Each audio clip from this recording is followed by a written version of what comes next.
Puri juga ketika pertama kali datang itu 1856, tapi itu di Jakarta sebagai pusatnya. Kemudian setelah yang pertama di Jakarta Santa Maria, kemudian Santa Ursula, kemudian ke Panjen yang makamnya para suster Belelek, kemudian ke sini itu ini rumah yang keempat. Jadi 1900 ya, mulai membangun di sini itu 1900 sebelum Malang jadi, sebelum kota Malang. Jadi kami suster atau biarawati pertama yang datang ke Indonesia, yang diberi kesempatan untuk mendirikan sekolah dan asrama. Karena dulu belum ada sekolah. Setiap kali ada sekolah itu berhenti, setiap kali ada sekolah berhenti karena tidak monggo saya Bapak RW yang mana nih? Pak RW. Pak RW Pak Bambang. Iya. Ramu Pak.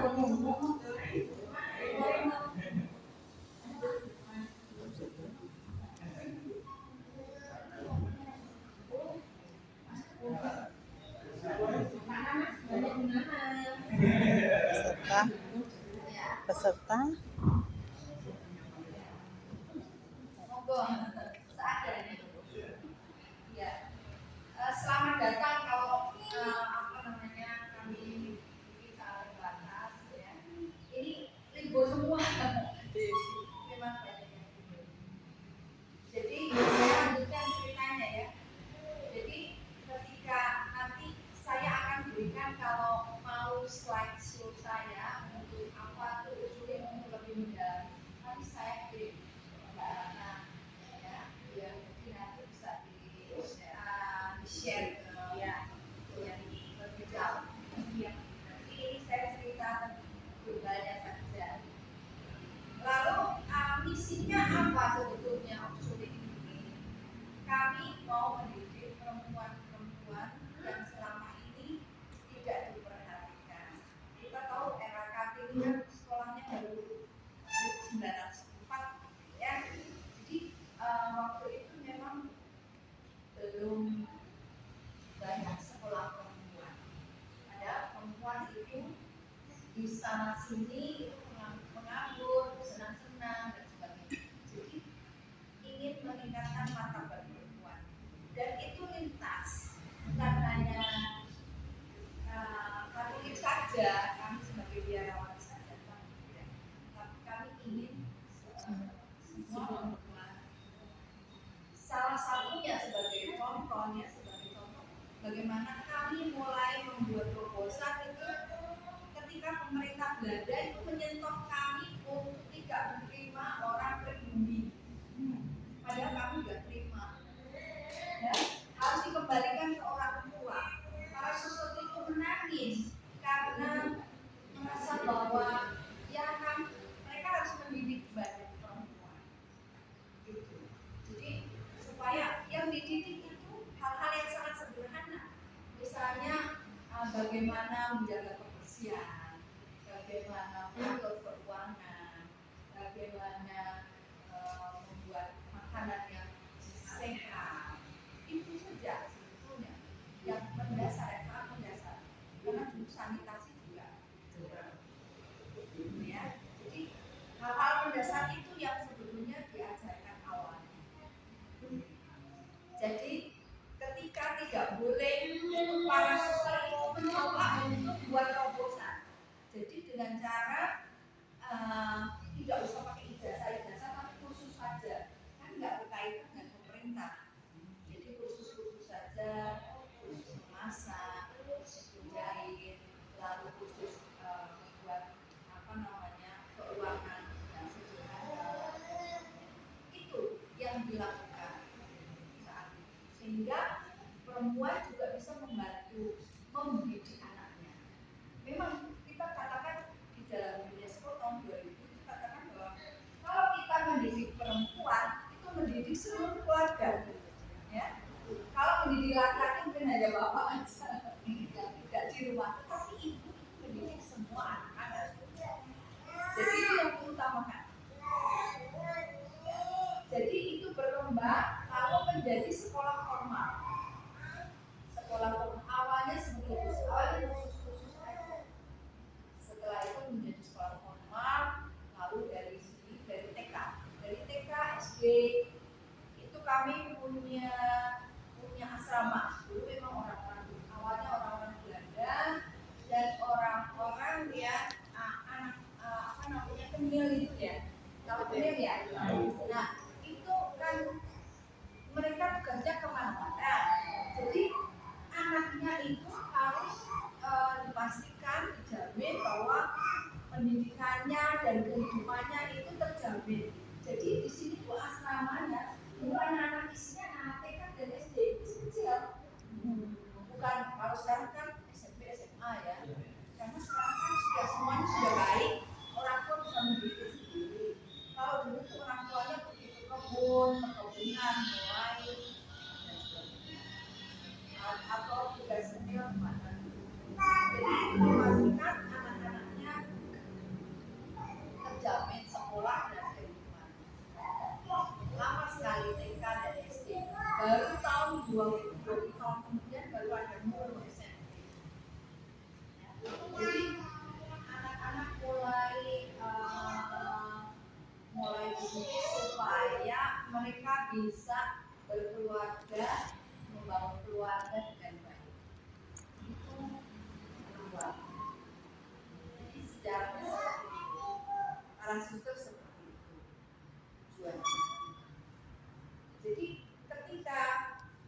ketika saya kemarin ada reuni akbar yang ada di sini, ya reuni akbar sekian lama itu sudah sekian tahun dididik oleh guru dari TK, SD, SMP, SMA. Ya yang Katolik ya jadi Katolik, yang Muslim ya jadi Muslim, yang Protestan ya jadi Protestan ya gitu. Jadi saat itu kami pada prinsipnya kami tidak pernah memaksakan sesuatu. Itu buktinya dari kemarin waktu kami reuni ini. Saya ketemu banyak ibu-ibu yang pakai jilbab dan semua di pemerintahan, banyak yang tugas di pemerintahan, ya Kapolda, lalu yang di Kalimantan, lalu yang ya, jadi mereka membawa di masyarakat dan itu menjadi satu kebanggaan. Karena di sini di Malang ini adalah pusat dari pluralitas. Asrama sekarang itu dari mana-mana, dari Papua, dari Kalimantan, dari NTB, NTT, Sumatera, Sulawesi ada di sini sekarang. Itu misi kami. Nah, barang-barang peninggalan yang ada ini, gedung ini juga awal 1900 mulai dibangun, tidak langsung jadi ya. Jadi baru pertama nanti kita bisa lihat prasasinya bertahap, lalu sampai kira-kira 10 tahun. Karena suster kami itu caranya untuk membangun tidak hanya dari donasi orang tua, tetapi juga jualan dari prakarya itu yang hasil dari anak-anak itu dijual, seperti itu untuk hidup. Jadi ya lumayan berjuang. Makanya tugas kami sekarang ini para suster ya memelihara dan mempertahankan apa yang sudah dimulai oleh para pendahulu. Itu sebagai satu apresiasi dan satu penghargaan kami untuk mereka. Dan yang ini tadi lihat di belakang ada keramik-keramik peninggalan. Itu menandakan para suster dia dari Czechoslovakia, dari Jerman, dari Inggris, ya di situ ada itu sebagai bukti bahwa tidak hanya satu saja Belanda tetapi macam-macam. Nah ketika Perang Dunia Kedua itu kan perang antara Inggris dengan apa namanya, di antara parsus itu ada yang beristilahnya kalau sekutu tuh Jerman ada, Inggris ada, dan ada ketentuan pada waktu rekreasi atau bersama itu tidak boleh membicarakan perang karena akan berantem sendiri nanti.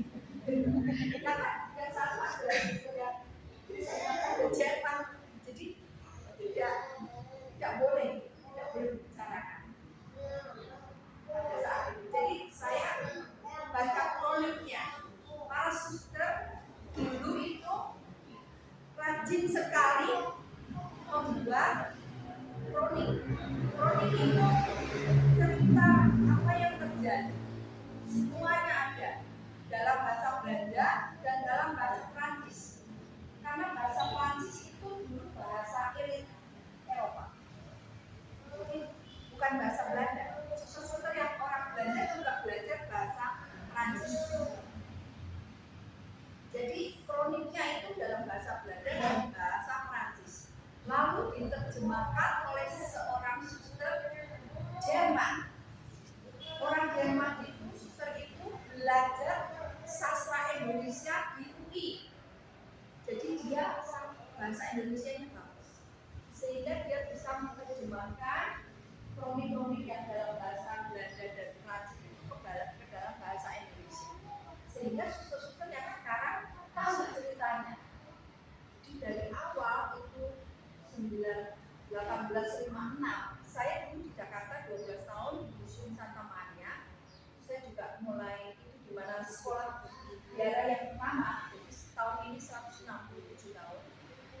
Itu ada semua di situ. Kroniknya itu ada semua. Jadi dari situ saya paham kenapa ceritanya begini, ceritanya begitu. Waktu di kamp Jepang juga ada ceritanya. Jadi bagaimana para suster berjuang? Ya. Di situ kami melihat bagaimana ketulusan hati para suster. Karena 7 suster yang pertama datang dari Belanda itu 4 bulan jalan dengan kapal layar, dengan topan, angin dan sebagainya, datang hanya untuk mendidik perempuan-perempuan yang ada di sini. Itu misinya. Sampai 7 orang suster itu ada yang tidak tahan, 4 hari ada 1 yang meninggal, umur 27 tahun. Jadi saat itu ada kolera, ada malaria, ada pes, belum ada rumah sakit. Mereka taruhan nyawa datang ke sini. Ada yang 4 hari meninggal, ada yang sebulan meninggal, ada yang setahun meninggal. Meninggal sudah semua, 21 tahun, 30 tahun. Kebetulan waktu itu saya menulis sejarahnya, jadi ada datanya. Ceritanya ada. Begitu ya ceritanya ya. Jadi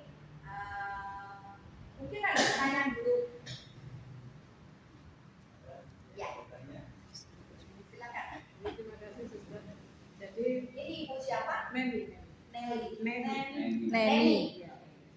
Jadi kalau pikiran saya dulu, suster itu kan kebanyakan orang luar ya. Iya. Dia nggak mungkin pikiran saya dulu ya. Setelah mendengar suster cerita ini tadi, pikiran saya jadi berubah. Jadi dulu tuh saya pikirannya gini, suster itu orang Belanda, orang Nasrani. Nggak mungkin dia akan berjuang sama negara kita dan membuat perempuan Indonesia jadi pintar. Tapi ternyata setelah ceritanya kayak gini, saya jadi berubah. Saya terima kasih suster. Iya. Sudah membuat perempuan Indonesia pintar. Iya. Iya. Terima kasih. Kami juga berterima kasih kepada para pendahulu. Karena itu kami ingin melanjutkan semangat mereka, ingin memamerkan ini untuk apresiasi pada mereka, karena mereka taruhan nyawa. Karena ketika orang Katolik itu kan ada misa ibadat gitu ya, ketika mereka berangkat dari sana itu biasanya ibadat perpisahan langsung. Jadi sudah nggak ada kabar, kan nggak ada WA, nggak ada HP, setengah mati di jalan, berbulan-bulan di jalan, nggak ada kabar. Jadi sudah baik-baik dengan keluarga. Gitu. Masih muda-muda. Jadi meninggalnya ada makamnya kami juga rawat. Memang kalau orang yang tidak tahu itu memang kadang-kadang memang menduga-duga hal yang ya. Maka sekarang kami buka supaya semua tahu bahwa itu adalah perjuangan. Tidak gampang karena banyak yang meninggal di sini, terutama ketika Perang Dunia Kedua. Nanti ada gambarnya juga di sana. Perang Dunia Kedua itu suster-suster yang Belanda itu ditangkap masuk kamp. Semua hampir 100 orang. Maka ada 10 rumah kami yang diserahkan pada orang lain. Kalau orang Malang tahu Pandeman, tahu satu kompleks itu dulu milik Ursula.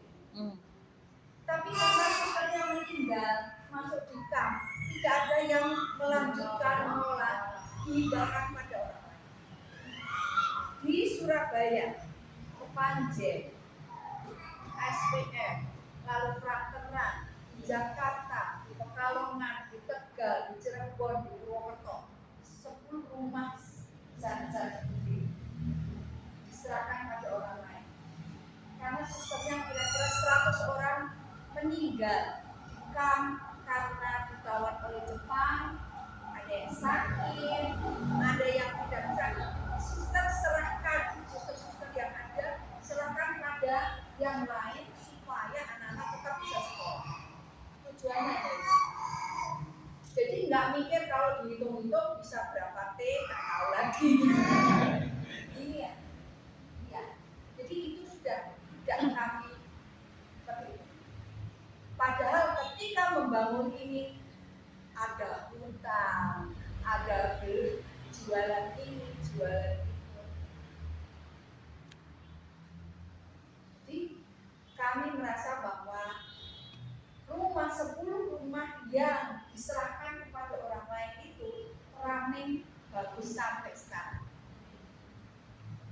Kalau tahu Regina Pacis yang di Bogor, Iya. Iya, saya pakai GIS ya.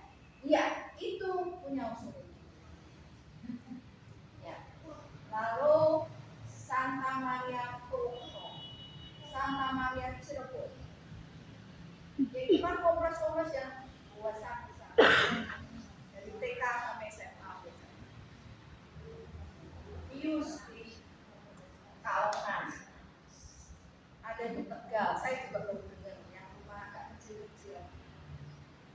Tapi itu semua kami relakan, hanya yang penting anak-anak tetap sekolah. Itu aja. Nah, ketika Belanda ini ada pembumi halusan. Ini cerita Perang Dunia Kedua. Beruntung ada suster-suster, mulai ada suster-suster pribumi yang melanjutkan. Yang Indo sudah lama Indo ada. Indo itu perkawinan antara Belanda dengan orang Indonesia, ya banyak itu sudah ada, itu sudah banyak suster-suster. Tapi ada juga yang orang pertama yang meninggalnya di sini ketika zaman Jepang, zaman Perang Dunia Kedua juga berjuang di sini. Itu namanya Suster Indigo. Ada fotonya di situ, makamnya juga di belakang. Nah, Suster Indigo inilah yang berjuang ketika ada Jepang. Dia belajar bahasa Jepang, dia nego dengan Jepang, ya. Nah, penyerangan Jepang itu dia tetap melanjutkan sekolah anak. Padahal Jepang melarang, tapi dia tetap sekolah. Anak-anak supaya tetap sekolah. Susu banyak yang masuk ke kamp, tapi dia tetap. Nah, kenapa dihanguskan itu mungkin ceritanya agak tentara trip ya, trip tahu ya, trip yang ada makamnya yang ada di situ. Itu di antara mereka ada anak yang sekolahnya di sini. Ya, menurut kronik itu ada yang sekolahnya di sini. Karena begini, ketika Belanda mau masuk dari Surabaya, pasti tahu ceritanya ya. Mau masuk menguasai Malang, sudah berberita-berita ya. Nah, tentara Trip itu tidak ingin rumah-rumah yang besar ini jadi posnya Belanda. Juga balai kota, ya. Juga mana lagi saya beberapa rumah. Nah, para suster yang ada di sini itu suster yang keturunan Jerman, yang keturunan Chinese, yang pribumi, ya, itu yang ada di sini. Jadi mereka sudah diberitahu, padahal masih ada anak asrama itu 100-an. Anak asrama susternya diberitahu bahwa ini akan dibakar. Sudah ketakutan ya para suster. Tapi sudah dikasih tahu alasannya supaya ini. Jangan dijadikan pos tentara Belanda yang sudah dalam perjalanan masuk ke Malang. Nah, beberapa hari sebelumnya itu sudah disiram minyak tanah, itu sudah bau semua, sudah bau. Para suster itu sudah antara gimana ya, antara sayang dan anak-anak ini harus dicarikan makan juga tuh transport. Nggak ada orang jualan, orang Jepang itu kan nggak ada makanan, pakaian ada warnanya cuma hijau, ya kain itu warnanya cuma hijau. Suster-suster itu menjual barang-barang yang ada di situ makan anak-anak asrama, yang kecil-kecil itu. Korden dijual, mereka buat pakaian, kan kordennya bagus-bagus gitu ya, dijual. Pokoknya banyak barang-barang yang dijual untuk memberi makan anak-anak. Nah, anak-anak suruh masuk di kapel, kan nanti bisa lihat kapelnya. Sudah disiram semua dengan minyak tanah. Cuman kita para suster itu kapan ini harinya sampai deg-degan gitu ya. Ternyata memang setelah tanggal 30 Juli 47 itu semua hancur. Nanti saya jadi hancur. Anak-anak dimasukkan di kapel. Untung angin itu pada waktu itu mereka berdoa supaya biara dan kapel yang ada di dalam itu tidak terbakar. Karena baru saja selesai dibangun tahun 34. Yang di biara di dalam itu baru berumur 13 tahun. Jadi mereka mencoba untuk berdoa, hanya berdoa. Kekuatan doa memang luar biasa. Tuhan mengabulkan doa mereka. Tiba-tiba angin itu berbalik dari arah membalik ke sini. Tiba-tiba bulan Juli ada hujan lebat. Dan kan Juli kan panas, ya, musim panas kemana? Tiba-tiba hujan lebat. Akhirnya api itu tidak merambat ke sana. Jadi biara dan tempat gerejanya utuh. Anak-anak sudah berdiam di situ semalaman ketakutan dengan segala macam. Tidak boleh keluar. Nah, setelah itu tentara Trip mundur ke arah Ijen sana, ya, sebelum kena semuanya. Nah, itu ada anak yang datang ke sini mengatakan, anak-anak muda itu anggota Trip itu, suster jangan khawatir, pokoknya rumah ini dan penghuninya kami yang jaga. Tapi ketika sudah selesai, anak itu tidak kembali. Itu termasuk yang kotor. Jadi tidak kembali anak-anak. Ya, anak-anak sebesar SMP. sini yang berjuang dengan kredit. Nah, ketika mereka mundur tentara ATREP ke sana, Belanda masuk kan? Masuk ke ruangan ini semua, masuk menemui suster-suster sampai dia, kok ini kok udah kebakaran, artinya sudah nggak bisa untuk pos ya, mereka sudah tidak ada harapan untuk di sini.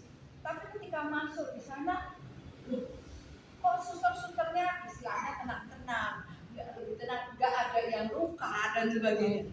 Mereka ada heran juga, tapi nggak ngomong apa-apa. Jadi para suster kan diam-diam begitu ya, artinya keep silent untuk tidak ngomong begini-begini. Pokoknya kok aneh gitu, tentara Belandanya itu hanya pikir ini kebakaran, tapi kok tenang-tenang gitu ya. Istilahnya kok nggak ada yang luka dan sebagainya. Itu sempat seperti itu. Jadi para suster nulis tuh di kroniknya bahwa itu memang tentara Jepang, tentara Belanda sempat lihat-lihat kok seperti ini, seperti ada keheranan. Dan memang kan bakarannya direncanakan. Itu yang terjadi.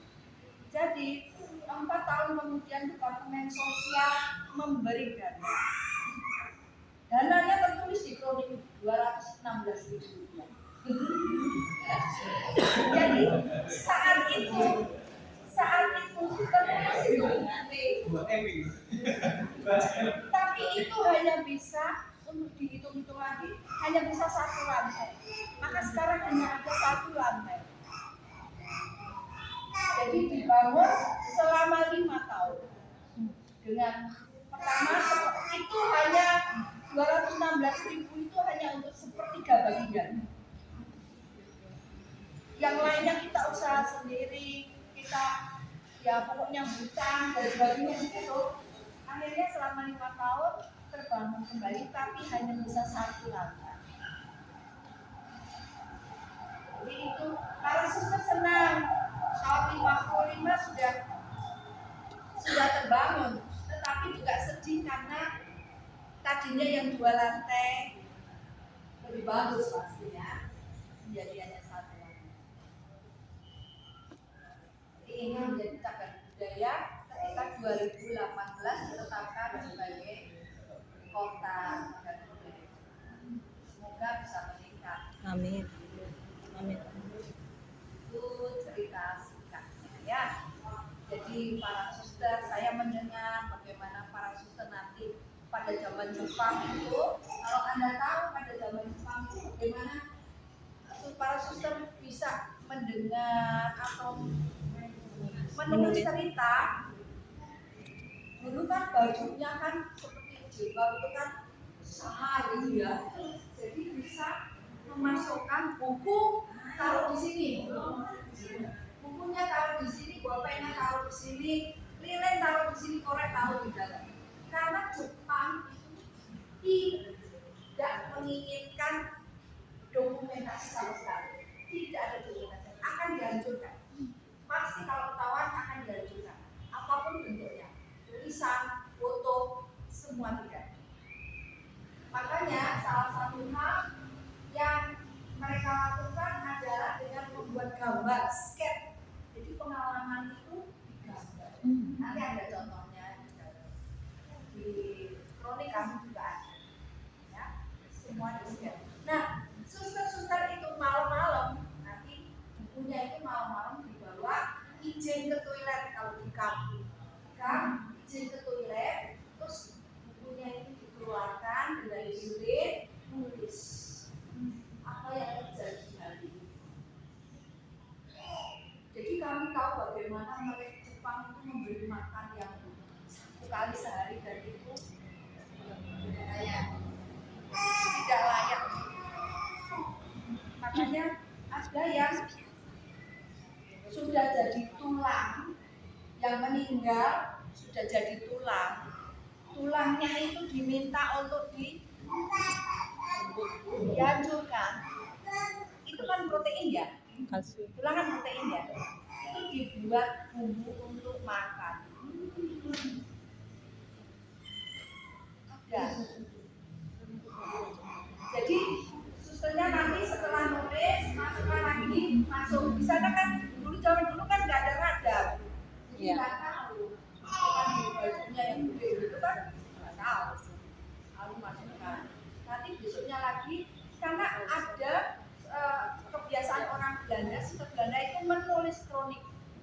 jurnal setiap hari. Itu yang membuat kamu bisa tahu cerita. Tulis semua yang ada, semua dulu akan digambar. Ini loh kamar kami 2x3 digambar. Masukkan lagi sini lagi, besok lagi. Sampai saya menemukan 21 buku tulis itu. Semua isinya tentang dalam kamu.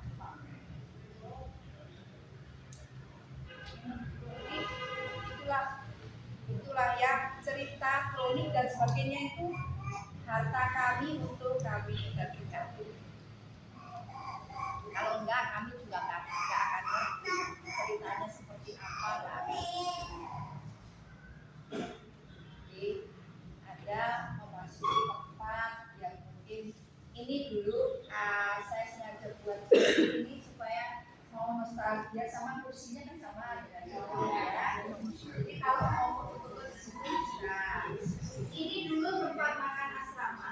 Dan ruang ini adalah ruang tamu untuk asrama juga.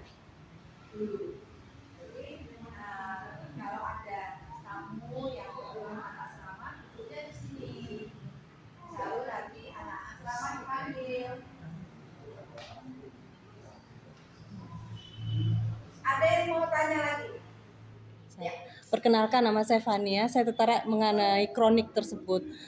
Bagaimana kronik itu? Apakah sudah semua diterjemahkan? Apakah bisa diakses untuk kami umum yang penasaran untuk melihat ceritanya? Yang jelas sudah kami scan. Tapi semua kronik itu adalah khas dari para suster. Jadi memang yang diterjemahkan itu dalam proses, sedang dalam proses. Dan itu tulisan Jawa dulu ya. Suterlin ya. Iya, Suterlin namanya. Gaya tulisannya itu Suterlin biasanya. Iya, jadi sastra Belanda kuno. Iya. Yang masih kadang-kadang orang Belanda sekarang mungkin agak susah juga. Iya. Dan pakai tinta itu loh. Yang pakai tinta itu. Kami sedang semua udah di scan, cuman harus diterjemahkan orang-orang tertentu. Oke. Paling tidak rewrite. Kita kan punya Google. Iya. Jadi kalau sudah rewrite semua baru bisa diterjemahkan. Iya. Sekarang dalam proses itu sangat sulit orang yang mencari rewrite. Ya, itu susah. Sekarang semua rahasia menurut di kedutaan Belanda di Jakarta itu mengatakan bahwa kalau sudah 70 tahun, jadi peristiwa Jepang kan sudah 70 tahun, itu akan dibuka. Karena kalau 70 tahun itu sudah generasi ketiga, ketika sakit hati sudah hilang. Tetap. Iya, kalau generasi kedua itu sakit hati masih ada. Biasanya yang menghubungi saya, yang cerita kepada saya, orang Belanda dan sebagainya itu generasi ketiga. Jadi bukan yang pelakunya ini punya anak, ini anaknya itu masih ada. Dendam dan yang cucunya. Nah, itu saya amati beberapa kali yang menghubungi saya, orang-orang Belanda, orang Jerman, yang nenek tantenya itu suster, itu sering kali menghubungi saya lewat email, lewat apa, dan itu ada generasi ketiga yang mungkin sakit hatinya sudah tidak hilang, tapi mereka ada interest, terutama orang Belanda ada interest untuk membalas budi orang Indonesia sebisanya. Contohnya adalah teman saya, seorang museolog itu dari Belanda, itu ingin membantu saya sedapat mungkin, tidak menarik bayaran istilahnya, tapi ingin membuat memberi konsultasi museum itu begini. Dia akan datang di Belanda.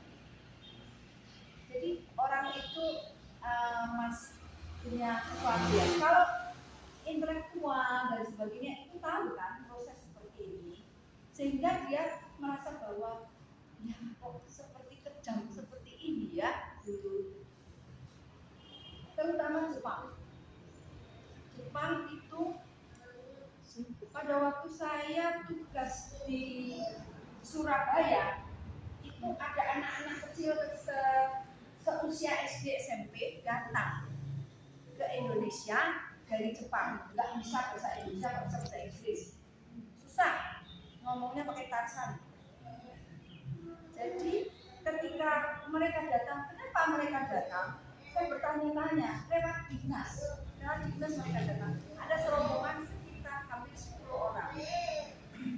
Ternyata mereka itu adalah pemenang artikel menulis tentang Jepang yang begitu kejam di Indonesia.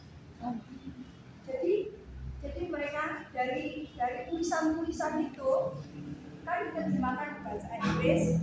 Saya sempat membaca, saya dibeli. Jadi seorang anak itu merasa bahwa kok bangsa saya begitu kejam. Guru-guru saya tidak pernah cerita, dia cerita dan guru saya tidak pernah cerita bahwa penjajahan di Indonesia, penjajahan itu kok pahit. Saya menemukan sendiri di perpustakaan bagaimana Jepang itu menusuk dengan bayonet. Itu apa?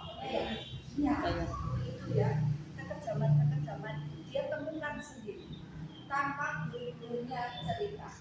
Jadi di situ dia itu kan lomba menulis.